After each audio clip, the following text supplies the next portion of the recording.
Bonjour à tous. J'ai 7 minutes pour vous parler d'un nouveau projet open source qui s'appelle Panther et qui a un magnifique nouveau logo. Alors, je m'appelle Kevin, je viens de Lille, je travaille au TL, je fais partie de la core team de Symfony dont on va parler aujourd'hui et je travaille aussi sur API Platform. Vous pouvez me suivre sur Twitter si vous voulez.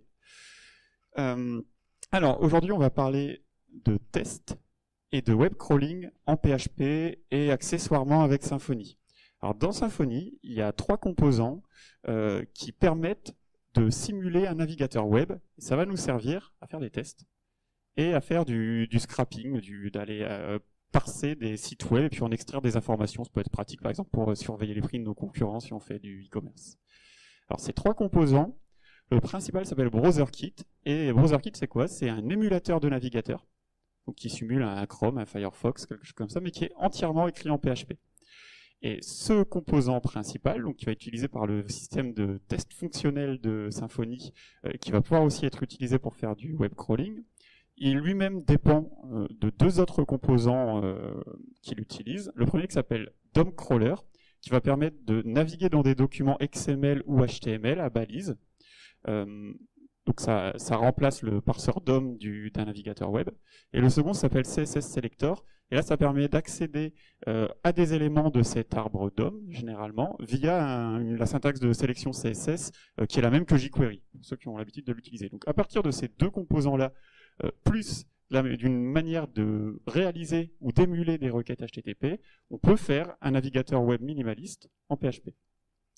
C'est ce qui a été fait par le fameux speaker qui va parler juste après moi, Fabien Potentier, qui a créé ces 2 composants précédents et une bibliothèque qui s'appelle Goot. Qui a déjà utilisé Goot parmi vous? Ok, pas mal de gens. Donc Goot, ça fait quoi? Ça permet de faire du web crawling en PHP. Et la manière dont ça s'utilise, c'est assez facile. C'est un petit wrapper au-dessus de ces 3 bibliothèques qu'on a vues, plus de Guzzle. Guzzle va être l'élément qui va permettre de faire réellement les requêtes HTTP. Alors, comment ça s'instancie? On a une classe. On obtient une instance d'un client web, qui peut effectuer des requêtes HTTP. On lui donne une méthode, une URL. Ensuite, on obtient une instance du web crawler. On va pouvoir naviguer dans la page que l'on a récupérée, sélectionner des éléments, par exemple ici un lien, et effectuer des actions, donc comme si on était avec une souris en train de naviguer en train d'utiliser un navigateur web. Donc par exemple, là, cliquer sur un bouton. C'est une bibliothèque. Cette bibliothèque Goot, grâce aux composants que j'ai présentés juste avant, elle est très très puissante. Elle permet de naviguer dans un site web, mais aussi de simuler des interactions basiques avec l'utilisateur, type remplir des champs de formulaire, envoyer ce formulaire, et envoyer des requêtes en poste et voir ce que ça fait. Donc c'est une API très pratique pour faire du web crawling. Maintenant, qui écrit des tests fonctionnels pour son code? Ah ouais, et les autres, vous faites quoi? Ok. Bon. Alors, dans Symfony, Goot n'est pas utilisé, mais il y a une classe qui s'appelle WebTestCase qui est fournie dans le Framework Bundle et qui va elle aussi utiliser les 3 composants BrowserKit, DOM Crawler, CSS Selector qu'on a vu juste avant. Donc, en fait, cette classe étend la classe TestCase de PHP Unit et elle va vous permettre de récupérer un client qui va simuler un navigateur et d'utiliser exactement la même API que l'on a vu juste avant pour Goot, sauf que là, au lieu d'effectuer une vraie requête HTTP, à chaque fois, le kernel de Symfony va être instancié et il n'y aura pas de requête réseau, il n'y aura pas de transit réseau, on va juste exécuter le code, créer une nouvelle instance une nouvelle instance de request de Symfony, la faire exécuter par le kernel, récupérer la réponse et à partir du contenu du HTML de cette réponse, on va pouvoir naviguer dedans via DOM Crawler et puis utiliser les assertions fournies par PHP Unit pour réaliser nos tests fonctionnels. Ce qui est bien aussi avec ça, c'est qu'on a accès, si on le souhaite, au kernel de notre application. Donc on peut récupérer des services, vérifier que quelque chose a été enregistré en base de données, et vérifier si un mail est bien parti ou ce genre de choses. Le problème s'appelle JavaScript. Qui code en JavaScript ou a dans son équipe des développeurs JavaScript? Ok, donc les autres, il n'y a même pas de jQuery. Okay.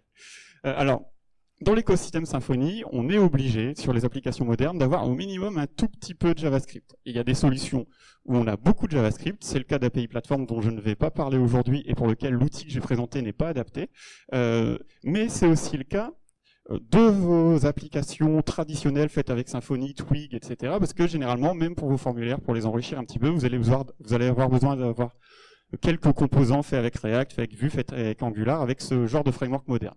Ou alors, si vous aimez bien l'old school, qui n'a pas ça dans ses pages?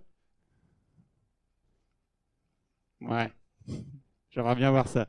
Bon, bref, problème avec les gouttes et problème avec le composant de test fonctionnel de Symfony, ça marche super bien, mais ça n'exécute pas le JavaScript. Il n'y a pas de parseur JavaScript qui a été écrit en PHP et qui est supporté.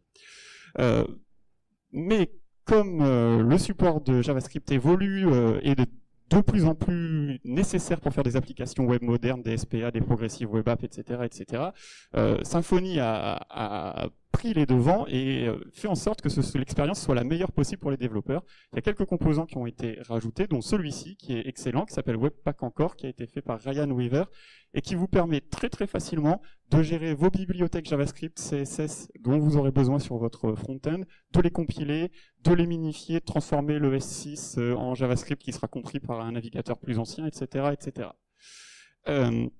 Donc, on a un bon outil, on a deux bons outils, on a une bonne API, mais on n'a pas le support de JavaScript.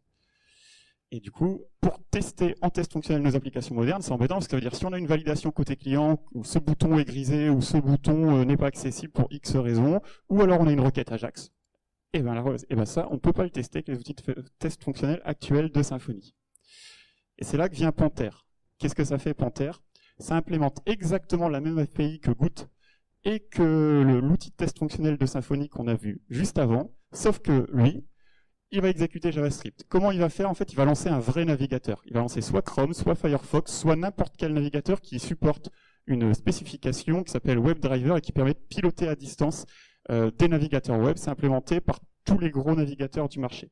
Et du coup, quand on exécute ce même code, donc votre code va déjà fonctionner. Le code que vous avez déjà va marcher avec Panther. En fait, en arrière-plan, il y a un Chrome ou un Firefox headless qui va être lancé et qui va exécuter ce scénario-là. C'est aussi intégré, comme l'outil de test fonctionnel de Symfony, dans PHP Unit. Quand vous faites ça, c'est le même code que celui de test fonctionnel de Symfony, et vous pouvez aussi utiliser l'assertion PHP Unit, vous pouvez aussi accéder au kernel, sauf que là, encore une fois, votre code est exécuté via un navigateur web, via une vraie requête HTTP. Donc ça lance un vrai navigateur, et c'est super facile à utiliser. En fait, l'outil va automatiquement démarrer un serveur web intégré, va utiliser un truc qui s'appelle Chrome Driver, trouver le Chrome sur votre machine ou dans votre CI, va le démarrer en arrière-plan et va lancer ce Chrome sur le serveur web qui est aussi lancé par l'outil. Du coup, il n'y a pas plus de lignes de code à faire. Composer installe les lignes de code que je vous ai montrées juste avant et ça marche, vous n'avez rien à installer si ce n'est un navigateur. Ça marche par défaut dans Travis et dans Docker et dans plein d'outils d'intégration continue. Ça, c'est le setup Travis. Vous avez juste à lui dire « je veux Chrome dans mon conteneur » et après, le code que je vous ai montré fonctionne avec Chrome. Ça marche aussi avec les outils de test à distance qui permettent de tester tout un tas de navigateurs et de plateformes, les vieilles versions des navigateurs chinois qu'il y a dans les Android, etc., trucs que vous n'arrivez jamais à voir vous-même. Eux savent les tester. Ça utilise la spec WebDriver, donc ça marche avec Panther. Et c'est dispo maintenant. Et il en reste plus que 2 stars. Dans 2 stars, ça fera 400. Voilà, merci.